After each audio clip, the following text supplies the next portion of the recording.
दोस्तों, वीडियो शुरू करने से पहले मैं बता दूं कि ये वीडियो असल में हमारी पिछली वीडियो का दूसरा पार्ट है, जिसमें हम आगे के एपिसोड्स को कवर करते हुए सीरीज के एंड तक पहुंचेंगे। इसलिए अगर किसी ने पिछली वीडियो को नहीं देखा तो पहले उसे देख लेना, ताकि ये शानदार सीरीज आपको अच्छे से समझ में आ सके। तो चलिए दोस्तों, शुरू करते हैं आज की ये एक्सप्लेनेशन। तो 5th एपिसोड की शुरुआत शार्दुल और फ्रेडो से होती है, जो आशु को लेकर डिस्कस कर रहे होते हैं। यहाँ फ्रेडो शार्दुल से कहता है, हमारी परेशानियों की असली जड़ वो आशु है। उसके जेल से छूटने के बाद कुछ भी सही नहीं हो रहा। एक तो वो हर वक्त मैक्स के साथ चिपका रहता है, और दूसरा हमेशा उसके कान भरता रहता है, जिससे मैक्स हम पर भी भरोसा नहीं करता। शार्दुल भी सहमति जताता है, लेकिन दोनों समझ नहीं पाते कि इस मुसीबत से छुटकारा कैसे पाएं। तभी हम आशु और मैक्स को देखते हैं, जो लैंड इंश्योरेंस इंस्पेक्टर एसके शनोई के साथ मीटिंग करने जा रहे होते हैं। असल में शनोई के क्लियरेंस के बिना विला प्रोजेक्ट पास नहीं हो सकता था, इसलिए मैक्स शनोई को लालच देता है कि आप बस लैंड रिपोर्ट पास कर दीजिए, बदले में मैं आपको एक विला दे दूंगा। लेकिन शनोई कोई क्लियर जवाब नहीं देता, पर फिर भी मैक्स को यकीन होता है कि इतना बड़ा विला मिलने की बात पर आखिर वो मान ही जाएगा। और वहाँ से जाते वक्त आशु शनोई से उनकी मॉडर्न इंसुलेशन पेंटिंग्स के बारे में पूछता है, जो घर में चारों तरफ नजर आ रही होती हैं। तो शनोई कहता है कि ये मेरी बीवी की बनाई डिजाइन्स हैं, क्योंकि उसे मॉडर्न इंसुलेशन पेंटिंग्स का शौक है। अब थोड़ी बातें करने के बाद आशु और मैक्स वहाँ से चले जाते हैं। इसके बाद हम देखते हैं कि आशु अपनी दोस्त एमी से मिलने जाता है, क्योंकि आज उन्होंने साथ डिनर करने का प्लान किया था। लेकिन एमी के घर पहुंचते ही आशु की मुलाकात एमी के बॉयफ्रेंड राघव से होती है। ये राघव बहुत ही गुस्सैल और सनकी था, जो आशु पर चिल्लाता है कि तुम फौरन यहाँ से चले जाओ। साथ ही वो अब एमी पर आशु के साथ रात बिताने के गंदे इल्जाम लगाने लगता है। और जब आशु वहाँ से जाता है तो राघव एमी को बहुत मारता है,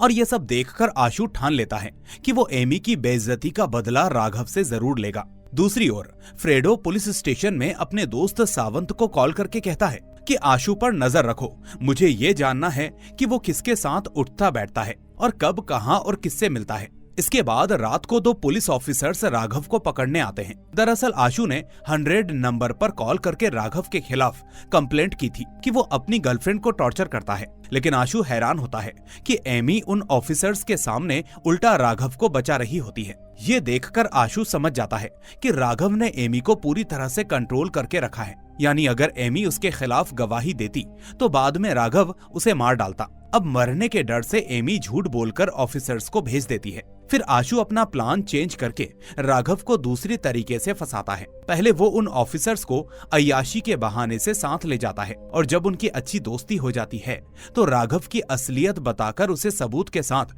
पकड़ने को कहता है। फिर अगले सीन में हम देखते हैं कि मैक्स शनोई की नेगेटिव रिपोर्ट से काफी परेशान होता है। वो शनोई को फोन करके कहता है, मैं तुम्हें इतना बड़ा विला दे रहा था, फिर भी तुमने रिपोर्ट नेगेटिव कर दी। तो शनोई कहता है, मैं कभी लालच में आकर क्रिमिनल्स का साथ नहीं देता। अब ये सुनकर मैक्स गुस्सा होते हुए कहता है कि माना मेरी कंपनी ने इस प्रोजेक्ट के लिए थोड़े बहुत झोल किए हैं, लेकिन इसका मतलब ये नहीं कि कोई भी मुझे क्रिमिनल बोलेगा, पर अगर बोल ही दिया है तो अब ये काम कर ही लेता हूँ। ऐसा कहकर वो गुस्से में शनोई को नुकसान पहुंचाने जा ही रहा होता है, लेकिन आशु उसे रोकता है और कहता है, मेरे पास शनोई से क्लियरेंस लेने का बढ़िया रास्ता है। असल में आशु का प्लान ये होता है कि वो विला देने की बजाय शनोई की पत्नी की सारी मॉडर्न आर्ट्स खरीद ले। तो समय बीतने पर हम देखते हैं कि उसका प्लान सफल हो जाता है, क्योंकि एक दिन शनोई की बीवी जब उसे बताती है कि किसी बड़े बिल्डर और उसके भाई ने बहुत बड़ा मॉडर्न आर्ट का ऑर्डर दिया है, तो शनोई ये सुनकर हैरान रह जाता है और तुरंत रिपोर्ट तैयार करके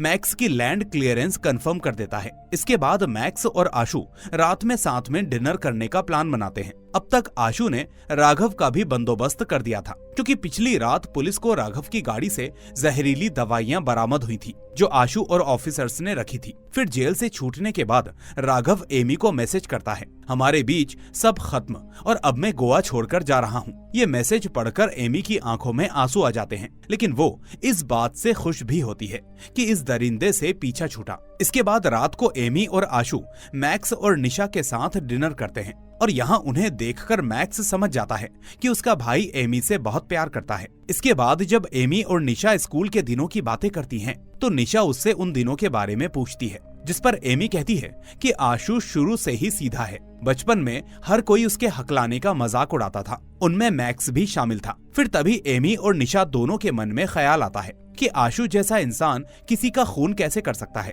क्योंकि दोस्तों, पिछले वीडियो में मैंने आपको बताया था कि आशु 14 साल बाद जेल से लौटा था। अब अगले दिन मैक्स के मामा उसे मिलने के लिए बुलाते हैं और बताते हैं कि पुलिस ने उनके खास आदमी विनायक को किसी लड़की पर हुए अत्याचार के केस में पकड़ लिया है, इसलिए अगर वो नहीं छूटा तो ब्लैक मनी की हेरा फेरी में दिक्कत होगी। अब ये सुनकर मैक्स टेंशन में आ जाता है, क्योंकि अगर विनायक ने सोर्सेज बताए तो मामा और भांजे दोनों ही फंस जाएंगे। फिर अगले सीन में डीसीपी लीना फिर से किसी केस की जांच के लिए आशु को बुलाती है। असल में आशु 14 साल जेल में रहने के बाद वहां के तौर तरीके सीख चुका था और इसीलिए जब किसी कैदी की असलियत जाननी होती थी तो लीना आशु को कैदी बनाकर उनके साथ डाल देती थी। और दोस्तों, यहाँ आता है एक बहुत बड़ा ट्विस्ट, क्योंकि हमें पता चलता है कि सीरीज की शुरुआत में जिस कमलेश ने आशु को बलि का बकरा समझा था, वो असल में खुद कमलेश को बकरा बना रहा था। जी हाँ, लीना के कहने पर आशु कमलेश के पास गया था, जिसके बाद कमलेश की हरकतों से उसकी सच्चाई सामने आ गई और वो केस सॉल्व हो गया था। अब प्रेजेंट में इस बार भी लीना कमलेश की तरह आशु को उस विनायक के साथ जेल में भेज देती है। लेकिन यहाँ पर आशु को अंदाजा नहीं था कि विनायक का कनेक्शन मैक्स और एमएलए संतोष से है, इसलिए अब वो अपने तरीके से विनायक से उस अत्याचार वाली बात जानने की कोशिश करता है, जिस पर विनायक कहता है, मुझे टेंशन नहीं, मेरे बड़े बड़े पॉलिटिशियंस से कनेक्शन है, इसलिए मुझे वो निकलवा लेंगे। लेकिन इतने में आशु पूछता है, कौन सा पॉलिटिशियन? तो विनायक कहता है कि है एक, जिसके भांजे का एक बड़ा कंस्ट्रक्शन बिजनेस शुरू होने वाला है और उसके प्रोजेक्ट के कई झोल मुझे पता है। अब लीना ये सुनकर तुरंत आशु को बाहर बुलवा लेती है, क्योंकि वो समझ जाती है कि वो प्रोजेक्ट मैक्स का है और आशु को पता चलने पर वो भाई को बचाने की कोशिश जरूर करेगा। फिर कुछ समय के बाद लीना आशु से साफ मना कर देती है कि अब हमें तुम्हारी जरूरत नहीं। असल में ये पहली बार था जब लीना ने बिना कन्फेशन के आशु को केस से बाहर कर लिया था। ये देखकर आशु गुस्सा हो जाता है और हम नोटिस करते हैं कि वहां से जाते वक्त वो लीना की टेबल पर रखी फाइल से उस विक्टिम लेडी की फोटो खींच लेता है, जिसने विनायक के ऊपर इल्जाम लगाए थे, और उस लेडी का नाम होता है महिमा। वो ऐसा इसलिए करता है ताकि महिमा को केस वापस लेने के लिए फोर्स कर सके। फिर जब आशु वहां से जाता है तो कांस्टेबल सावंत फौरन फ्रेडो को फोन करके आशु के पुलिस स्टेशन आने की बात बता देता है, लेकिन फ्रेडो समझ नहीं पाता कि आखिर आशु का वहां क्या काम हो सकता है। अब दूसरी ओर आशु महिमा का पता लगाकर एक कैफे में पहुंच जाता है जहां वो काम किया करती थी। वो उसे झूठ बोलता है कि मैं एक एनजीओ से हूँ, ताकि महिमा घबराए नहीं। इसके बाद आशु उसे अपने जाल में फंसाता है कि मैं या दुनिया का कोई भी इंसान तुम्हारा दुख नहीं समझ सकता, लेकिन अगर तुम विनायक के खिलाफ केस फाइल करोगी तो हर रात बुरे ख्याल आएंगे, क्योंकि हो ना हो लेकिन फ्यूचर तुम्हारा भी इफेक्ट होगा। उसको तो लोग छुड़ा लेंगे, लेकिन फिर वो तुम्हारा जीना हराम कर देगा। इस तरह महिमा को उसकी बात सही लगती है। उसे भी लगता है कि कंप्लेंट के बाद भी विनायक सोर्सेस से छूट जाएगा, और इसीलिए आखिर में महिमा कंप्लेंट वापस ले लेती है। इसके बाद पुलिस कमिश्नर और लीना महिमा के बयान पर हैरान रह जाते हैं, क्योंकि इल्जाम भी उसने खुद लगाया था और फिर मुकर भी वो खुद ही रही थी। अब कमिश्नर लीना से कहते हैं कि जरूर किसी ने महिमा को कंप्लेंट वापस लेने के लिए कहा होगा। तो लीना कहती है, ऐसा नहीं हो सकता, क्योंकि 24 घंटे ऑफिसर्स उसके घर के बाहर नजर रखते हैं। लेकिन तभी लीना को याद आता है कि महिमा ने रिक्वेस्ट करके वर्क प्लेस से ऑफिसर्स हटवा दिए थे। ये जानते ही अब लीना और कमिश्नर टेंशन में आ जाते हैं, क्योंकि महिमा के बयान से विनायक जैसा बड़ा मुजरिम उनके हाथ से निकल जाएगा। लेकिन अब जो होना था वो हो चुका था, और इसी के साथ 5th एपिसोड यहीं पर एंड हो जाता है। अब 6th एपिसोड की शुरुआत लीना से ही होती है, जो एमी की बेकरी पर सामान खरीदने के बहाने पूछताछ करने जाती है। यहाँ एमी कहती है, आशु कभी गलत नहीं कर सकता, लेकिन लीना कहती है, जितना तुम उसे जानती हो मैं उससे कई गुना ज्यादा जानती हूँ। पिछले 14 सालों में मैंने आशु के साथ कई केसेस सुलझाए हैं। वो असल में जितना सीधा दिखता है उतना ही खतरनाक है। फिर जाते जाते वो एमी को वार्निंग देती है कि तुम उससे दूर रहना। अब पहले तो एमी को लीना की बातों पर विश्वास नहीं होता, लेकिन जब लीना पूछती है क्या आशु तुम्हें किसी बार में कॉकटेल पिलाने ले गया था, तो एमी के होश उड़ जाते हैं और वो समझ जाती है कि आशु का उसे कॉकटेल पिलाने ले जाना सिर्फ एक बहाना था, जबकि असल में वो उस कैफे में काम करने वाली विक्टिम से बात करना चाहता था। यानी जब वो महिला के कैफे में गया था तो अपने साथ एमी को ले गया था, ताकि किसी को शक ना हो कि वो वहाँ क्यों आया है। खैर, अब अगले सीन में शार्दुल और फ्रेडो मैक्स के ऑफिस में उसे सच से रूबरू करवाने आते हैं। अब फ्रेडो उससे कहता है, तुम्हें अभी मेरे साथ चलना होगा, मैं तुम्हारी मुलाकात किसी से करवाऊंगा जिससे तुम्हारी आंखें खुल जाएंगी। मैक्स समझ नहीं पाता कि फ्रेडो क्या साबित करना चाहता है, लेकिन फिर भी वो उनके साथ चला जाता है। अब काफी दूर ट्रैवलिंग के बाद फ्रेडो मैक्स को जोसेफ नाम के व्यक्ति से मिलवाता है, जो लीना की जेल में ट्रांसपोर्ट ऑफिसर था। यानी मोटे तौर पर उसका काम था एक कैदी को पूछताछ के लिए सेल से निकालकर इंस्पेक्टर तक ले जाना और फिर पूछताछ खत्म होने के बाद वापस सेल में बंद कर देना। अब यहाँ जोसेफ बताता है कि आशु लगभग हर रोज पुलिस स्टेशन आता जाता था और वो हर बार नाम बदलकर अलग अलग कैदियों से मिलता था। ये सुनकर मैक्स के होश उड़ जाते हैं, क्योंकि उसे अंदाजा नहीं था कि आशु पुलिस के लिए काम करता होगा। लेकिन इतना जानने के बाद भी मैक्स आशु के बारे में गलत नहीं सोचता, क्योंकि उसने उस प्रोजेक्ट के लिए सच में मैक्स के साथ मिलकर अपना पूरा दिमाग लगाया था। इसी वजह से रास्ते में लौटते वक्त मैक्स और शार्दुल की लड़ाई भी हो जाती है। लेकिन मैक्स अभी भी आशु को टीम का मेंबर समझता था। लेकिन फ्रेडो और शार्दुल समझाते हैं, आशु कभी हमारी टीम में था ही नहीं। अब इसी लड़ाई में फ्रेडो की गाड़ी पत्थर से टकराकर खराब हो जाती है और तीनों को पैदल घर जाना पड़ता है। इसके बाद रास्ते में बातें करते हुए मैक्स और शार्दुल फिर से दोस्त बन जाते हैं। अब शार्दुल और फ्रेडो उससे कहते हैं, तुम बचपन की बातें भूल गए हो, हम तीनों हमेशा टीम थे और आशु हमारा मेन बकरा था। फ्लैशबैक में हम देखते हैं कि वो सभी उसका मजाक उड़ाते थे, कभी कभी मारते भी थे। और ऐसे ही एक रात लड़कियों को इम्प्रेस करने के लिए उन्होंने आशु को उनके पीछे लगाया ताकि वो उन्हें परेशान करे और ये लोग हीरो बनकर उन्हें बचा लें। लेकिन इसी बात पर प्रेजेंट में मैक्स कहता है कि ऐसा नहीं हो सकता, आशु उस वक्त भी हमारी टीम में था और उस रात मैंने पत्थर पर हम चारों के नाम लिखे थे एक टीम की तरह। पर फ्रेडो कहता है, नहीं, तुमने सिर्फ हम तीनों के नाम लिखे थे और अगर यकीन ना आए तो आज पत्थर देख लो। अब मैक्स उससे बहस नहीं करता, लेकिन मन ही मन तय करता है कि रात को पत्थर चेक करेगा।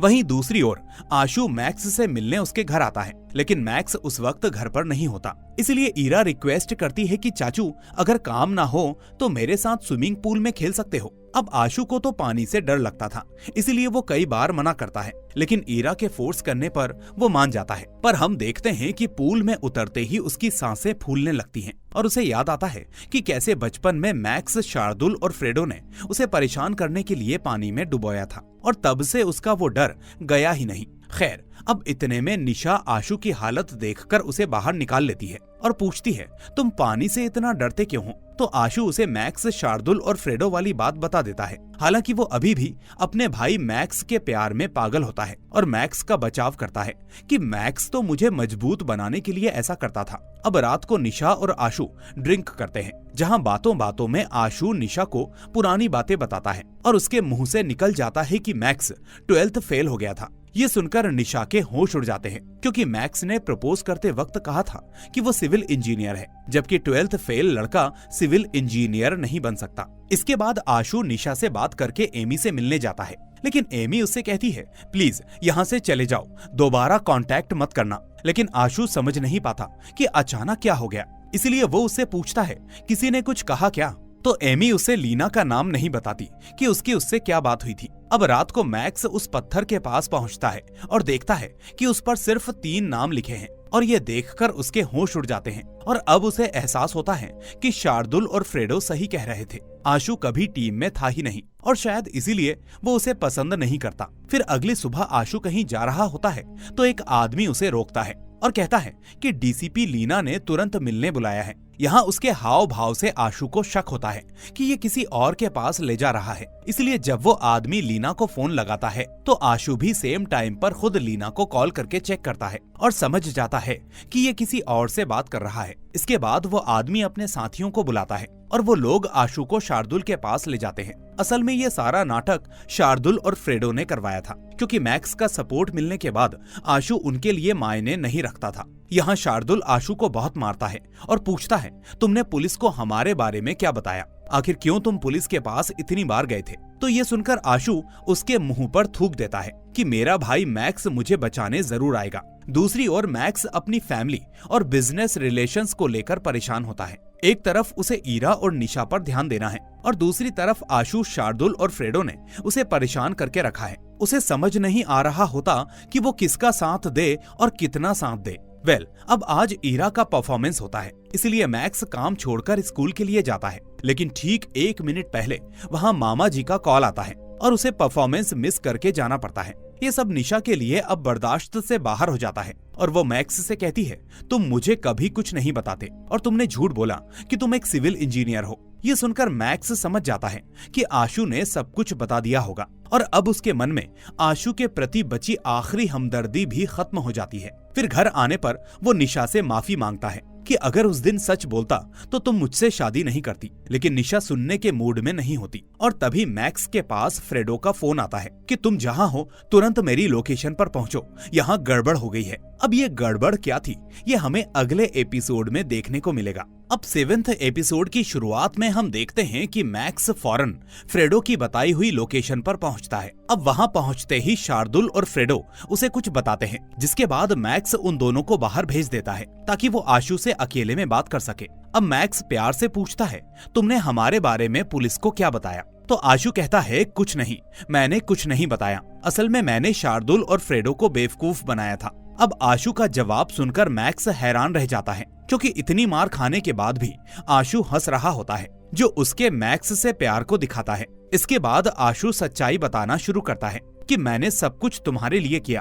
प्रोजेक्ट में जो रुकावटें आईं, कैथी, जनार्दन, देशमुख भाई और सूर्या, सबको मैंने रास्ते से हटाया। आशु को यकीन था कि ये सुनकर मैक्स का प्यार बढ़ जाएगा, लेकिन मैक्स अब उल्टा गुस्से से पागल हो जाता है कि तुम बचपन से लेकर आज तक लीच की तरह मेरा खून चूस रहे हो। मैं तुम्हारी नादानियां देखकर अंदाजा नहीं लगा पाया कि तुम मुझसे प्यार करते हो या उल्टा मेरे लिए खतरा हो। यहाँ आशु मैक्स का ऐसा बर्ताव देखकर हैरान रह जाता है। वो घंटों मार खा रहा था क्योंकि उसे यकीन था कि मैक्स उसका भाई उसे बचाने आएगा, लेकिन अब इतनी गालियां सुनकर वो मैक्स को धक्का देकर वहाँ से भाग निकलता है। तभी लीना भी आशु को ट्रेस करके वहाँ पहुँच जाती है और उसे गाड़ी में बैठाकर ले जाती है। असल में जब आशु ने लीना को चेक करने के लिए फोन किया था तो आशु कुछ बोला नहीं था, जिस वजह से लीना समझ गई थी कि वो खतरे में है। इसलिए उसने उसके नंबर को ट्रेस करवाया और वो वहाँ पहुँच गई। असल में इस दुनिया में सिर्फ लीना ही थी जिसको आशु पर भरोसा था। फिर लीना उसे घर ले जाकर दवाइयाँ देती है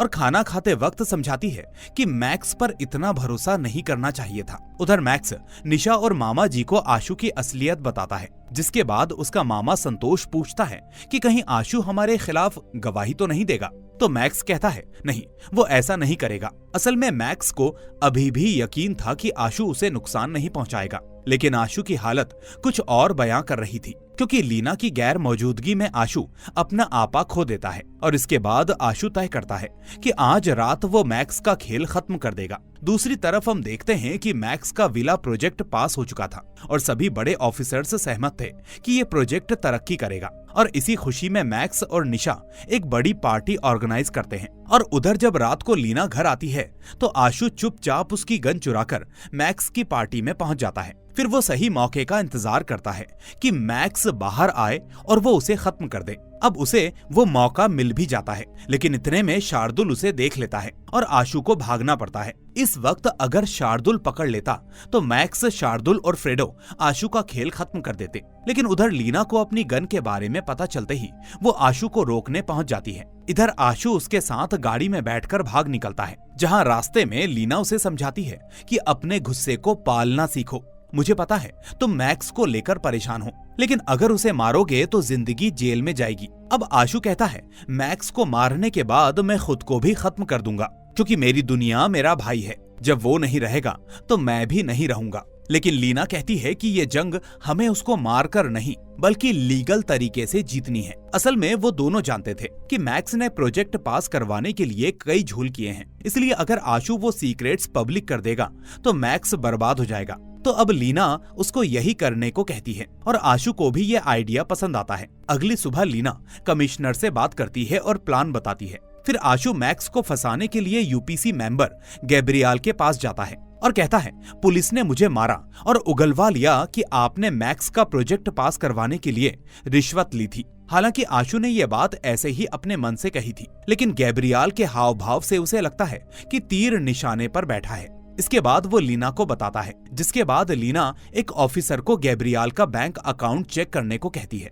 फिर आशु कैथी के घर जाकर बाकी के सुराग ढूंढता है और याद करता है कि कैथी मैक्स को किसी प्रॉपर्टी के लिए ब्लैकमेल कर रही थी। अब ढूंढने पर उसे उस प्रॉपर्टी के पेपर्स मिल जाते हैं। इसके बाद वो प्लान सी एग्जीक्यूट करता है, जिसमें वो एक ऑफिसर से विला वाली जगह की सॉइल टेस्ट करवाता है, क्योंकि उसे पता था कि एसके शनोई ने वो रिपोर्ट झूठी बनाई है। इसलिए अगर वो नई रिपोर्ट पुरानी से मैच नहीं हुई तो मैक्स फंस जाएगा। फिर कुछ समय के बाद पुलिस निशा के ऑफिस में उसे अरेस्ट कर लेती है, क्योंकि गैब्रियल को भेजे पैसे निशा के नाम के अकाउंट से आए थे। असल में मैक्स ने निशा के नाम से कुछ वक्त पहले ही वो अकाउंट खुलवाया था, ताकि ब्लैक मनी और रिश्वत सीक्रेटली मैनेज हो सके। लेकिन हम देखते हैं कि निशा की गिरफ्तारी से आशु परेशान हो जाता है, क्योंकि उसका इरादा निशा को फंसाना नहीं था। असल में उसे पता नहीं था कि मैक्स बच जाएगा और निशा फंस जाएगी। फिर अगले सीन में फ्रेडो निशा को दिलासा देता है कि वो जल्द ही छूट जाएगी, लेकिन निशा कहती है, मुझे बेवकूफ बनाना बंद करो।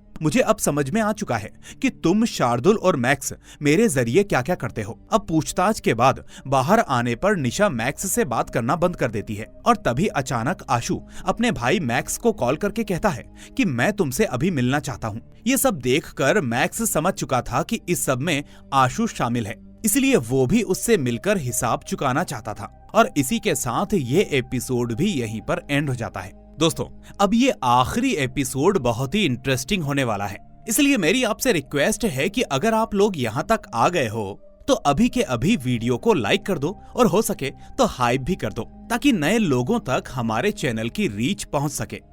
अब लास्ट यानी 8th एपिसोड की शुरुआत एक फ्लैशबैक से होती है। 14 साल पहले की बात, जब आशु, मैक्स, फ्रेडो और शार्दुल ने मिलकर एक टूरिस्ट का खून किया था। हालांकि इल्जाम सब पर था, लेकिन शार्दुल और फ्रेडो ने बयान में सिर्फ आशु का नाम लिया। इस बीच आशु बार बार कहता रहा, प्लीज मेरे भाई मैक्स को बुलाओ, क्योंकि उसे यकीन था कि मैक्स उसकी बात जरूर सुनेगा। लेकिन मैक्स और आशु के मिलने के बाद वहाँ क्या हुआ वो हमें आगे पता चलेगा। फिर सीन प्रेजेंट में आता है, जहां आशु निशा को फोन करके सारी सच्चाई बताता है कि मैं गलत नहीं हूं। वो कहता है कि मैक्स, फ्रेडो और शार्दुल ने मुझे बहुत मारा, इसलिए अगर मैं वहां से नहीं भागता तो वो मेरी जान ले लेते। हालांकि निशा को भी आशु की किसी बात पर यकीन नहीं होता, जिसके बाद आशु कहता है कि मैं मैक्स को जेल भिजवा कर रहूंगा, लेकिन तुम ईरा के बारे में सोचो। तभी निशा कहती है, मुझे ना तुम सही लगते हो और ना मैक्स, इसलिए अब मैं तुम दोनों के बीच में कभी नहीं आऊंगी। और ऐसा कहकर वो फोन काट देती है। उधर हम देखते हैं कि फ्रेडो ने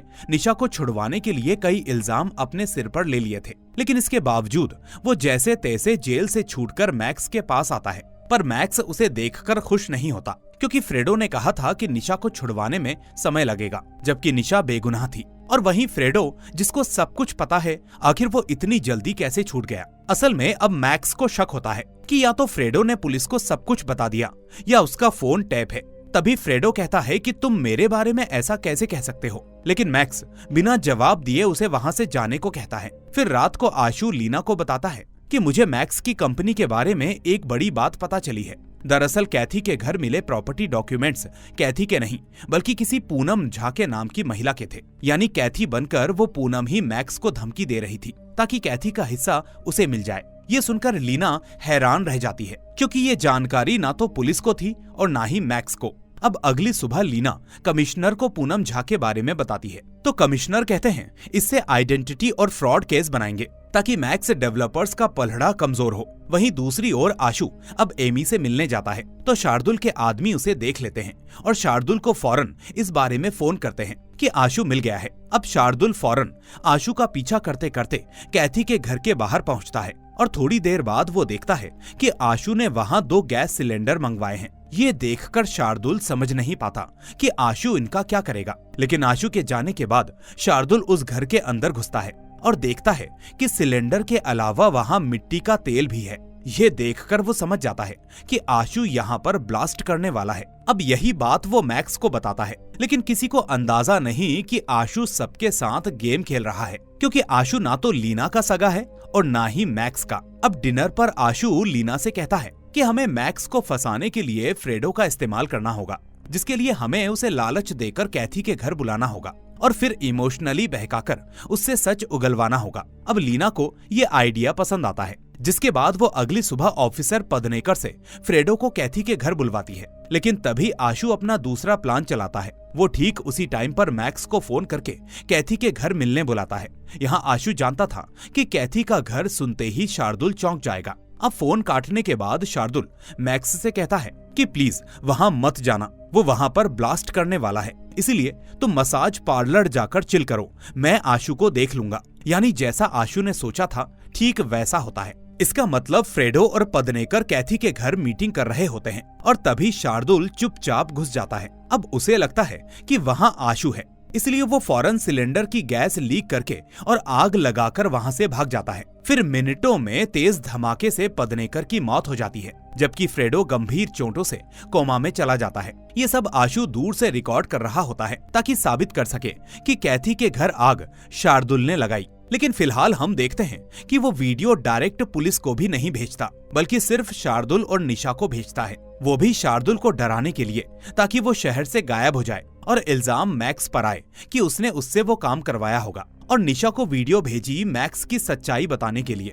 इसके बाद पुलिस आशु और मैक्स दोनों को गिरफ्तार करके पूछताछ के लिए ले जाती है, जहां मैक्स कमिश्नर से कहता है ये सब आशु ने किया, वो कैथी के घर में आग लगाकर मुझे मरवाना चाहता था। लेकिन आशु कहता है ये सब मैक्स ने किया है, क्योंकि उसे पता चल गया था कि मैं पुलिस के साथ हूँ। फिर पूछताछ के बाद दोनों को आराम दिया जाता है, जिसके बाद निशा मैक्स से मिलने आती है और कहती है पावर ऑफ अटॉर्नी पर साइन चाहिए, क्योंकि अब उसे एहसास हो गया था कि मैक्स उसके और ईरा के लिए खतरा बन सकता है। इसलिए वो तय करती है कि मैक्स जेल में रहेगा तो कारोबार वो संभालेगी। अब मैक्स को तो निशा पर भरोसा था, इसलिए वो फौरन साइन कर देता है। उधर लीना ऑर्डर देती है कि मैक्स और आशु को एक ही जेल में बंद किया जाए, ताकि पता चले कि कौन सच बोल रहा है। लेकिन पूरा दिन बीतने पर भी वो दोनों एक दूसरे से बात नहीं करते। इसके बाद अगली सुबह निशा उस मामा संतोष के पास जाती है और कहती है कि मेरे पास मैक्स डेवलपर्स को आगे बढ़ाने का एक अच्छा प्लान है। यानी निशा के दिमाग में कुछ बड़ा चल रहा होता है। दूसरी ओर आशु अब मैक्स से अपनी बात शुरू करता है। वो सारा जहर उगलता है और पूछता है कि आखिर तुम मुझे पसंद क्यों नहीं करते। लेकिन मैक्स नम्र बनकर कहता है मैंने कभी तुम्हारे बारे में अच्छा नहीं सोचा। जिस भाई को बिजनेस में पार्टनर बनाना चाहिए था उसे घर में जगह तक नहीं दी, लेकिन आज मैं तुमसे माफी मांगता हूँ। ये सुनकर आशु को लगता है कि मैक्स सुधर गया है, लेकिन अब मैक्स अपनी चाल चलता है और उसे भड़काते हुए कहता है कि मैंने जानबूझकर उस टूरिस्ट केस में तुम्हें फंसाया था, जबकि अगर मैं चाहता तो तुम्हारे खिलाफ बयान ना देता, लेकिन मुझे तुम्हारी परवाह कभी नहीं थी। ये सुनकर आशु का खून खौल उठता है और वो एकदम से मैक्स को मारने लगता है। वो भूल जाता है कि सेल में कैमरे लगे हैं। हालांकि मैक्स को यकीन था कि आशु का हिंसक स्वभाव देखकर साबित हो जाएगा कि कैथी के घर में आग उसी ने लगाई। लेकिन मैक्स भूल गया था कि आशु एक कन खजूरा है। वो पहले बैकअप तैयार करता है और इस बार वो बैकअप निशा थी। असल में उस रात आशु ने निशा को फोन करके कहा था कि मैक्स के साथ तुम और ईरा खतरे में हो। तो ये सुनकर निशा का माथा ठनक गया था। इसके बाद आशु के समझाने पर निशा मामा जी और कमिश्नर के बीच डील करवाती है कि मैक्स जेल जाए और पावर ऑफ अटॉर्नी से कारोबार अपने नाम करवा ले। यानी आशु का तीर अंधेरे में सही निशाने पर लगा था। इसके बाद निशा ऑफिसर्स के सामने बयान देती है कि मैक्स और शार्दुल आशु के जेल से छूटने के बाद काफी परेशान थे और जब उन्हें पता चला कि आशु पुलिस के साथ है तो उन्होंने आशु को मारने के लिए कैथी के घर में आग लगा दी। अब ये सुनकर मैक्स के होश उड़ जाते हैं कि जिस पत्नी को उसने जान से ज्यादा प्यार किया वो उसके साथ ऐसा करेगी। खैर आखिर में मैक्स को जेल हो जाती है और आशु को बाइज्जत बरी कर दिया जाता है और इसी के साथ ये सीरीज यहीं पर एंड हो जाती है। दोस्तों उम्मीद है आपको ये पूरी सीरीज ठीक से समझ में आई होगी, क्योंकि मैंने इसको एक्सप्लेन करने के साथ साथ डिटेल में डिस्क्राइब भी किया है। इसलिए अगर वीडियो अच्छी लगी तो इसको लाइक करने के साथ साथ इसे अपने दोस्तों के साथ भी शेयर कर दें। साथ ही इस चैनल को सब्सक्राइब करके बेल आइकन भी दबा दें, क्योंकि ऐसी ही चिलिंग सीरीज इस चैनल पर भरी पड़ी हैं और आगे भी आने वाली हैं। तो दोस्तों अब मैं मिलूंगा अगली वीडियो में। Till then take care and thanks for watching.